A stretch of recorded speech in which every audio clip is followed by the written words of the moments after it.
This show is intended for general purposes only, as individual situations may vary. Statements made should not be relied upon as recommendations or solicitation. When discussed, past performance is no guarantee or indication of future results. Nelson Financial Planning offers securities through Nelson Ivest Brokerage Services, member FINRA, and SIPC. Good Sunday morning. This is Bud Hettinger. Next on News Radio 93.1 WFLA, the longest-running radio show in Central Florida, Dollars and Cents, with my good friend Joel Garris from Nelson Financial Planning. You can call him at the office this week at 407-629-6477 to schedule your free consultation to discuss your retirement plans, or you can talk to him right now at 407-916-5400. Well, good morning, ladies and gentlemen, and welcome to the program Dollars and Cents. My name is Joel Garris of Nelson Financial Planning here on News Radio 93.1 WFLA. Hope you all had a good 4th of July and made it through the holiday safely. Looks like, I guess if past history is any reflection of the current, today's going to be a busy day out there on the highways because everybody's coming back from the long 4th of July weekend. On the program today, we're going to spend some time actually sort of doing a little bit of a follow-up from a topic that we covered last week on the program, and specifically related to the decision that I think people think about all too easily, and that is the question of whether you should roll your retirement plan, be it a 401k, a 403b, or even the Florida Retirement Systems Investment Plan, whether you should roll that over to an IRA or not. Anytime that we help folks with their 401k allocation, or maybe it's the FRS investment plan allocation, and we kind of go online with them and go through that process, it always amazes me at how easy and how often encouraged, if you will, folks are to click the button and roll it over to an IRA. Obviously, that's a feature that will pop up once you leave your employer or you're no longer there, because you can't really do that when you are still working for that employer. But oftentimes when you leave, you'll see that window or that feature or that button pop up. And the conversation that we were having last week describing the exceptions from the 10% early distribution penalty that typically applies, those tax rules involving the application of the 10% penalty, or perhaps having an exception for which you qualify to avoid the 10% early distribution penalty, those are really a function of where, in fact, you are taking the distribution from. And if that's the case, and it is because that's the tax law, then it really does get into the decision as to whether you should roll your retirement plan to a IRA or not. So we thought that would be a very good follow-up to talk a little bit more about on the program, because we kind of covered the tax side last week, but the other side of it is the investment side. Once again, underscoring the importance of making sure that any decision with your retirement or your investments has got to take into account the various tax nuances and wrinkles associated with that. I think far too often in the financial industry, people are more than willing to give you retirement or investment advice, but very few are willing to give that tax advice and stand behind it as part of that overall plan. And I'll tell you what, folks, we see it all too often in the office when we're preparing folks' tax returns themselves, is where those issues can pop up pretty quickly if you are not careful. So the conversation last week on the exceptions from the 10% early distribution penalty clearly segues into a conversation about whether to roll or not. So we'll be chatting about that on the program today. This past week, the calendar flipped to July the 1st. So that means that we are officially in the back half of the year. That happened on Monday. If you missed it, you missed quite a bit of a start to the beginning of this year. Strongest start to the market since 1999. And in fact, the month of June, the calendar month of June, was the best June since 1955. So we thought it only appropriate, as we do on a regular basis, to reach out to our clients in the form of an email communication. That's something that we do every few weeks or so, depending upon kind of the news, the headlines, and the calendar. And our headline, of course, Party Like It's 1999, the old Prince song. And we actually got a couple of responses back with pictures of Prince. So we certainly appreciated that this past week in connection with that communication. And really, it's a sign of the pivot by the Federal Reserve that to go from raising interest rates to the suggestion of cutting interest rates. We did, of course, as we do, want to have a balanced perspective anytime we talk about the markets and the economy.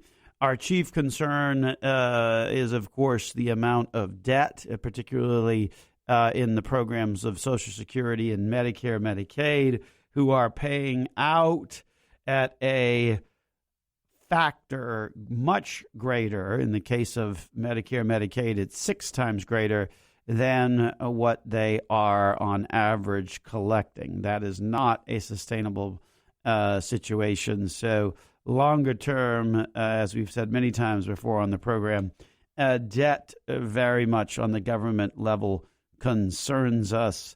One of the reasons why we talk about trying to reduce or eliminate debt on the individual level. If you are debt-free or have your debt very much under control, then you're going to have a much more favorable retirement than if you don't. Makes sense, right?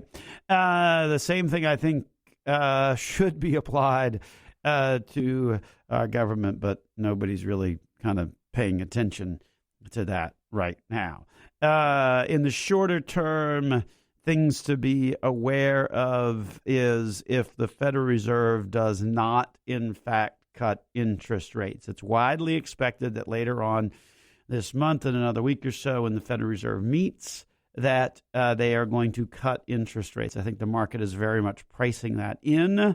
And if they don't, then you could certainly see a market reaction. So stay tuned for that. But that was basically the gist of the communication that we sent out this past week to our clients, kind of recapping the first half of the year and looking ahead to the second half of the year. So that gives us some perspective as to where we are, sort of at the turn, if you will, in the year 2019. When we get back from the break, we are going to delve more into the topic that we set up earlier in this segment, and that is the conversation about whether to roll or not to roll.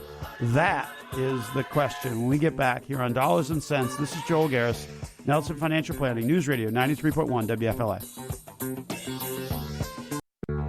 This is Bud Hedinger. You know, you can talk to Joel Garris of Nelson Financial Planning right now on Dollars and Cents about anything to do with your money by calling 407-916-5400. Give him a call. It's time to make sense of your dollars. Hey, welcome back to the program, ladies and gentlemen. Dollars and Cents here on News Radio 93.1 WFLA.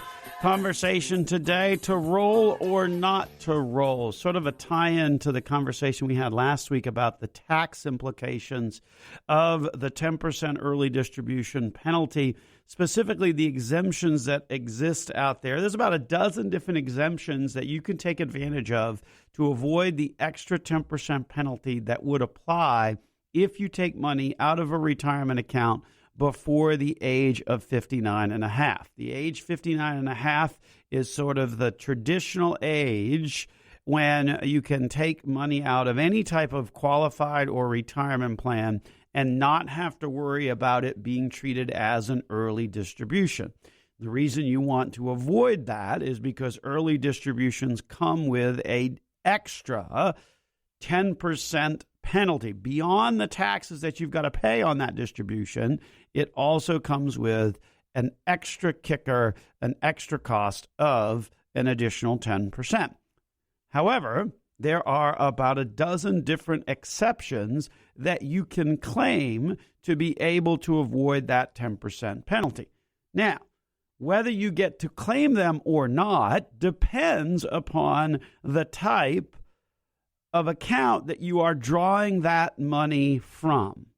So this relates directly to the question of whether you should roll your 401k, 403b, or qualified retirement plan, like an FRS investment plan, whether you should roll that money to an IRA, or, in fact, are you better off to leave it well enough alone? I think far too often we hear, oh, you want to roll over your retirement plan to an IRA. You constantly hear that message. And even when you log in to your retirement plan accounts, particularly if you've left the employer, which is where you have then the option to roll over in the first place, if you're still working for that company, generally they won't give you the option to roll it over to some other account because you're still working there as an employee. Typically, there is an exception in most plans if you're over 59 and a half, but we'll table that conversation for another show. The reality is that when you leave your employer, you'll see these pop-up buttons all the time say, don't you want to roll it over? And don't you want to, roll it? And in some cases, they'll even force you to roll it over to an IRA. And that's all fine and dandy, except that there are some real tax reasons why you want to stop and really think about, is this something that I want to do? Now, some of the exceptions from the 10% penalty are universal, meaning that no matter where you take the money from, you're never going to have to worry about the 10% penalty. Those are death. Of course, with death, you've got a bigger problem to worry about because you're dead. Disability, taking something called a 72T, which is basically you take out the same amount of money on a regular and periodic basis. Medical expenses, having to pay the IRS if you're a qualified reservist, or a Roth IRA conversions. Those 7 types of exceptions are universal, meaning it doesn't matter where the money is, whether it's in a 401k, 403b, FRS investment plan, 457 deferred comp, didn't mention that, we'll mention that now, a SEP IRA or a simple IRA. It does not matter where that money is. If one of those exceptions applies, then they will apply no matter what. So you'll avoid the 10% penalty. Okay. Now, here are 3 scenarios where you want absolutely to roll over your qualified plan, your 401k, your 403b, your FRS investment plan. That 3 scenarios where you want to roll it over in order to avoid the 10% penalty, and they are if you are using that money for higher education, if you are a first-time home buyer, and if you are using that distribution from your retirement account to cover health insurance during periods of time where you are unemployed. So remember those 3: higher education, first-time home buyer, and health insurance, paying for health insurance if you're unemployed. Those 3 exceptions from the 10% penalty you only get if you take the money out of an IRA. There's actually specific IRS cases where folks took that money out for like higher education or first-time home purchase. They took it out as a distribution from their 401k, and lo and behold, the IRS said, no, that's not the rule. Tough, you owe us the 10% penalty. Be aware that the exception from the 10% early distribution penalty for if you're going to try and take advantage of using that money early before 59 and a half for higher education expenses, first-time home buyer, and health insurance if you're unemployed, that's got to come from an IRA. Sorry, guys. These are the rules, okay? I don't know why the distinction exists the way that it exists, okay?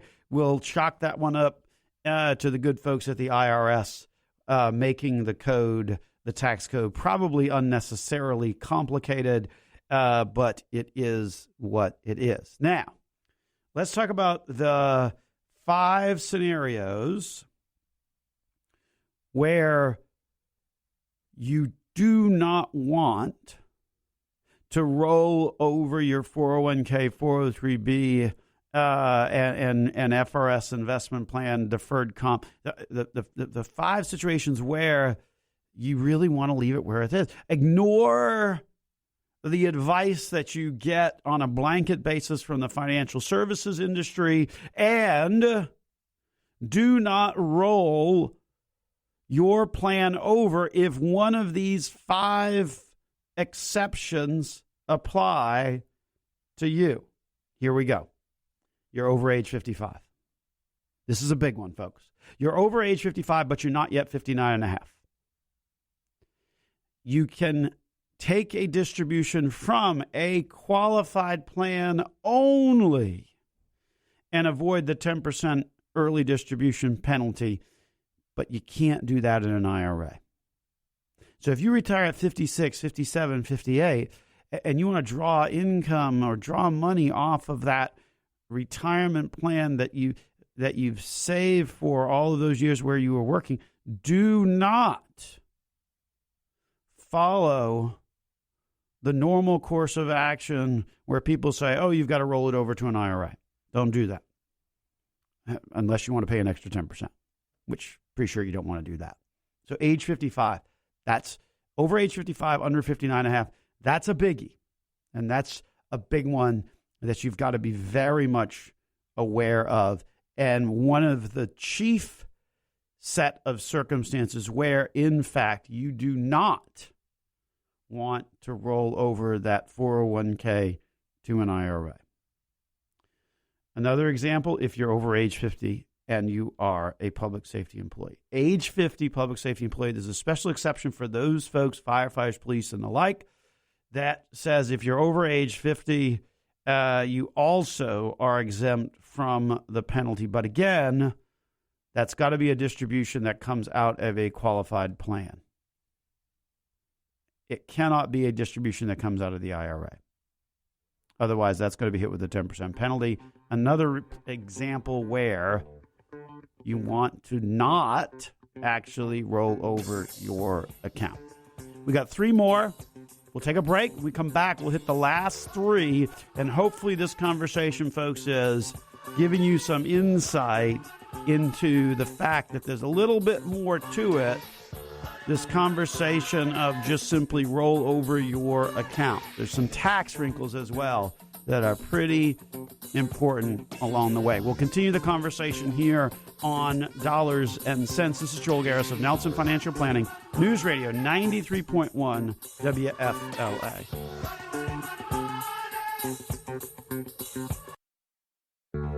This is Bud Hedinger. You know, you can talk to Joel Garris of Nelson Financial Planning right now on Dollars and Cents about anything to do with your money by calling 407-916-5400. Give him a call. It's time to make sense of your dollars. Hey, welcome back to the program, ladies and gentlemen. Dollars and Cents here on News Radio 93.1 WFLA. This is Joel Garris of Nelson Financial Planning. On the program today, we're tackling the topic to roll or not to roll sort of a segue off of the conversation last week about where the 10% early distribution penalty exception actually applies when you're taking money out of a retirement account and you are not yet 59 and a half. Where that exception from that 10% penalty applies depends upon what type of exception that you are looking at, but more importantly, where in fact you are pulling the money. Some of the exceptions are universal, meaning you can take it from any type of retirement plan, be it an IRA, a 401k, 403b, or in the case of state of Florida employees, the investment plan. There are 7 of them that are universal. Death, disability, a 72T distribution, which is basically substantially taking equal payments on a regular basis, medical expenses, IRS levy, qualified reservists, and Roth IRA conversions. There, it does not matter. If you can take advantage of one of those exceptions, it applies universally. There are 3, however, that only apply to an IRA: higher education expenses, first-time home buyer, and paying for health insurance if you are unemployed.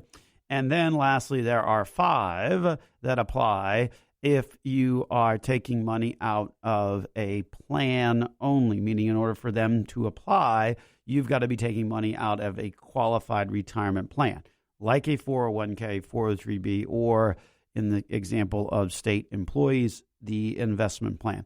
The 2 biggies are age 55. So if you're between 55 and 59 and a half, then you want to be taking the distributions out of those qualified retirement plans. Again, once you're over 59 and a half, all of this stuff sort of disappears because you're the normal age at which you can take money out of any type of retirement plan and not have to worry about the 10% penalty. So at age 59 and a half, then you're free to do whatever you want to with the money.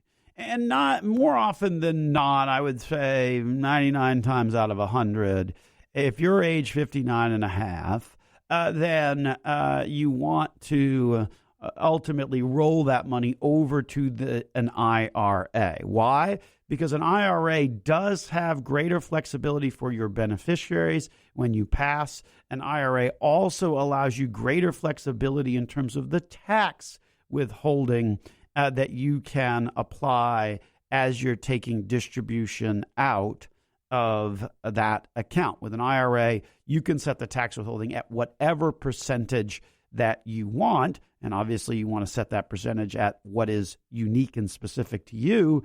However, if you're taking it from a qualified retirement plan, the default is usually 20%. Well, maybe that's the right number, or maybe that's too high, or maybe that's too low. And with an IRA, you get a little bit more flexibility. So understand that what we're talking about here applies if you're under age 59 and a half. If you're over age 59 and a half, I think the general advice out there to roll it over to an IRA is probably spot on because of those features and flexibility that an IRA has with respect to some estate planning and stretch IRA concepts for your beneficiaries when you go, and the ability to set the tax withholding at an appropriate level based upon your personal situation. However, we're talking about the exceptions, and you'd be surprised at how often the exceptions come up.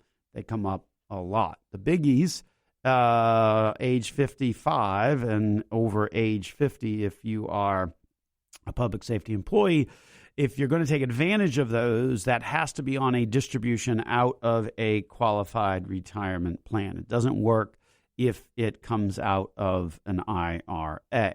Similarly, if you have a deferred comp plan, 457 deferred comp government plan, that allows you to take money out without a 10% penalty, but only so long as the money still sits in a deferred comp 457 plan. Again, doesn't matter once you turn 59 and a half where it is, but if you're under 59 and a half and looking to avoid the 10% penalty that would traditionally apply, then you want to leave that money in the deferred comp so that you can use it, because when you use it out of a deferred comp, it does not come with a 10% penalty. That is a big deal. And you would be surprised at how many times we've seen folks under the age of 59 and a half that were told to take the deferred comp, move it over to an IRA. That is not a good recommendation. It basically ties that money up and makes it subject to an extra 10% penalty that would not have applied if folks had simply left it where it is. I think far too often the financial services industry is far too interested in shifting the money around, getting it to their preferred whatever investments or under their umbrella, and no regard to the tax issue on it. If it's a deferred comp, you leave it right where it is until you turn age 59 and a half. 59 and a half, you can do whatever you want to with it. Under age 59 and a half, unless you like paying an extra 10%, you leave it right there. The next scenario, a divorce. Again, today's world, a relatively frequent occurrence. You have a divorce. There is a qualified domestic relations order, that then applies. During the course of that during the course of that divorce, you wind up with a portion of some type of a retirement plan, 401k, 403b, deferred comp, FRS investment plan, whatever the case may be. In that particular case, under a quadro, that portion of the account that became yours is not going to be subject to a 10% penalty for early distribution. It's pretty unique. Not many people know of that one. If you take the portion that you got under the quadro and roll it over to an IRA, guess what? Then you wind up having to pay a penalty as you take that money out. So you went through a divorce. As is often the case, divorces are expensive. You may find that, hey, I need some money. Best to leave the portion of that qualified retirement plan that you got in that divorce right where it is as part of that qualified retirement plan. Again, particularly if you're under the age of 59 and a half. Over 59 and a half, it doesn't matter. Under 59 and a half, you're going to want to be able to access that money without having to pay an extra 10% penalty. That applies to your portion that you would have gotten under a quadro. So another very important exception. Lastly is distributions from a federal plan. Again, another little nuance here. If we're talking about a federal plan, then you can take distributions out and not have an early distribution penalty. So again, you want to be careful about rolling a federal plan over if you're under age 59 and a half. But certainly an interesting conversation. I think last week we talked about the tax side of it. It struck me that there's another side of it, which is this whole conversation of do I roll or not? And the reality is it really depends upon how old you are and what your expected or anticipated use of the money is. Be aware that these exemptions, these exceptions, and there's a total of 15 of them, some of them apply whether it's an IRA or a retirement plan like a 401k, 403b. Some of them only apply if it's an IRA, and some of them only apply if it is a qualified. Hey, I don't make up the tax code. I just tell you about it, okay? The reality is if you want something more confusing, well, you probably don't. Anyway, we'll take a break, and we get back. We'll talk about the latest out of California. My goodness, boy, never ceases to amaze me what happens out there. Anyway, we'll talk about that when we get back here on Dollars and Cents. This is Joel Garris of Nelson Financial Planning, News Radio 93.1 WFLA.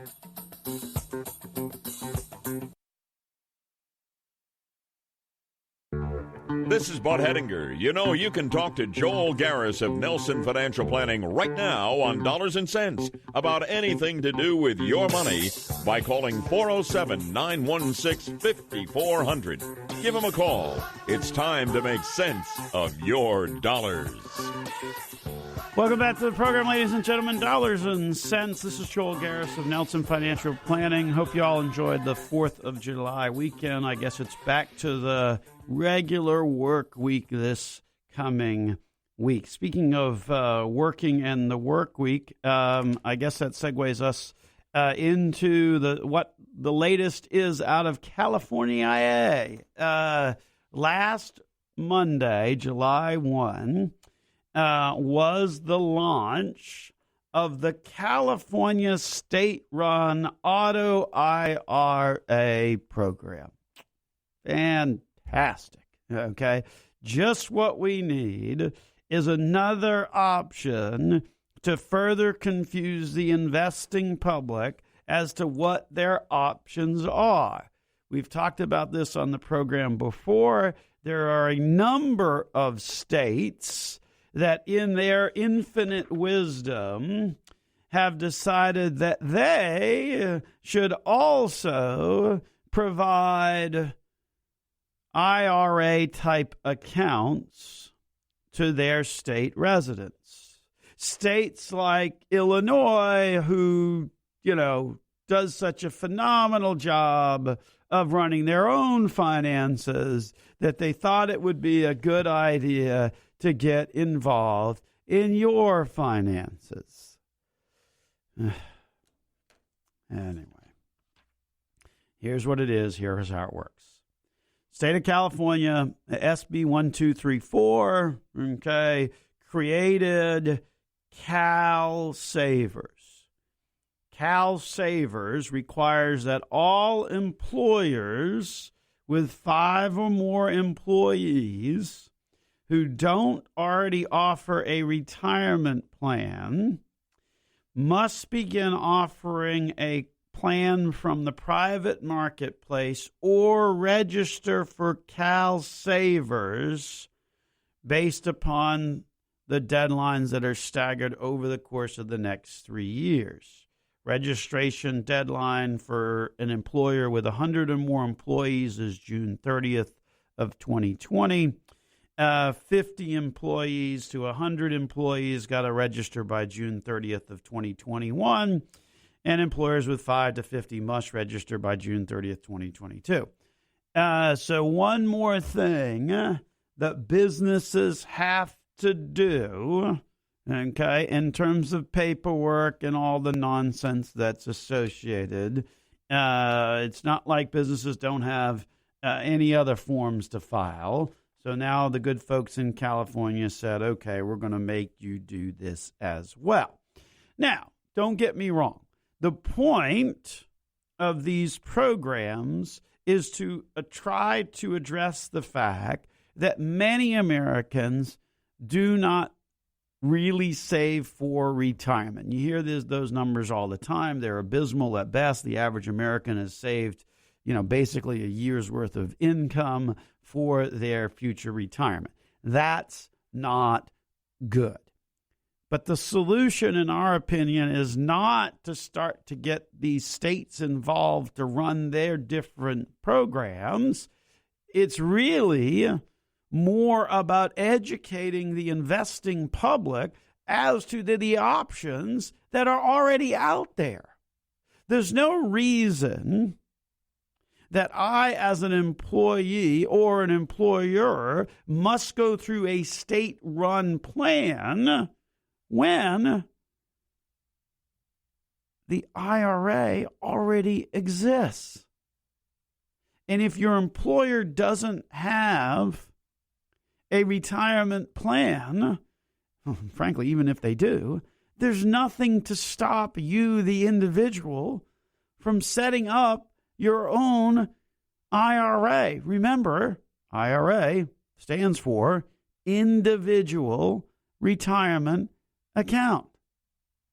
Unless you've been living under a rock, turn on your computer, and I guarantee you're going to and type IRA, you're going to have about 50 ads pop up as to the different places that you can set up an IRA, be it your bank, your credit union, your brokerage house, your financial institution, your insurance company, you name it. Pretty sure you can get an IRA pretty easily. So I don't understand why these states and places like Illinois, Washington, and Oregon have already implemented these programs are in this business, because most of these states that are offering these aren't doing a particularly good business at balancing their own finances.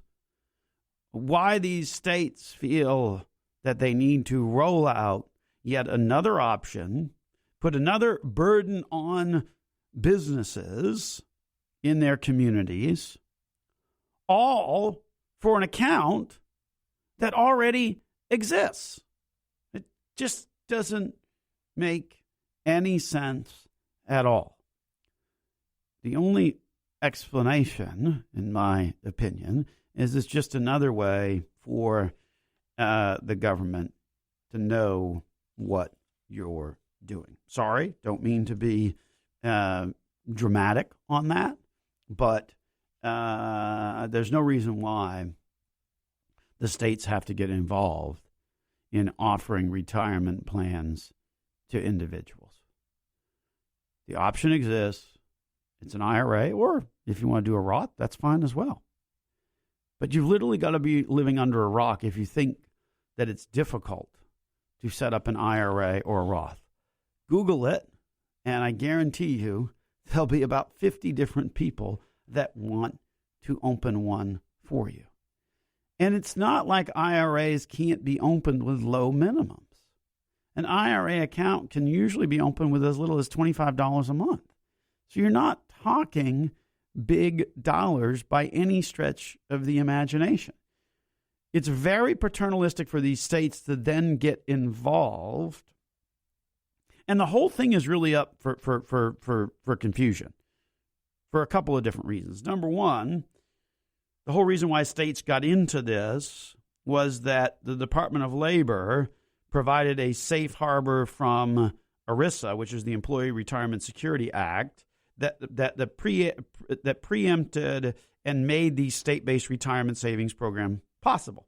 However, Congress, a couple of years ago, canceled that safe harbor provision. So we have a regulatory agency issuing a safe harbor exemption through rules and regulations. And then you have Congress going behind it and actually taking that away. It's been a while since my civics class, but I think the Congress rules would trump the agency rules. Call me crazy. But lo and behold, you've got a bunch of states that are offering them. The other concern that I have is that how's that going to work? So I put money into an IRA while I'm working in California. California knows it. And I'm sure the deduction applies on my California income tax as well as my federal income tax. And then I moved to, say, I don't know, a low-tax state like Florida, right?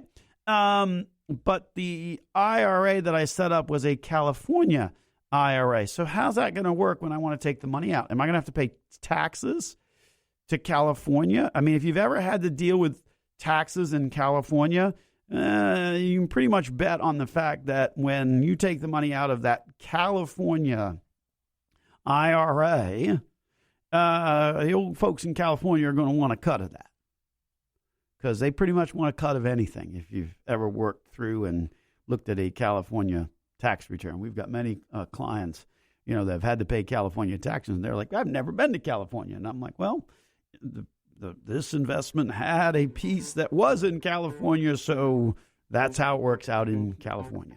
So a lot of concerns over these, combined with the fact that the level of options and choices out there, layering on one more, doesn't make it easier. It makes it more What about in actually putting money towards educating people on the choices that are already available rather than rolling out new choices?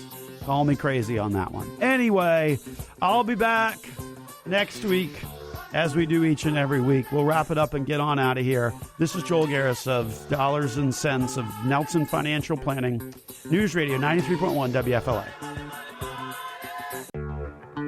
This is Bud Hettinger. And you've been listening to Dollars and Cents with Joel Garris of Nelson Financial Planning. If you missed any part of today's show or want to listen to it again, check out the radio show at www.nelsonfinancialplanning.com or connect with them on Facebook or Twitter.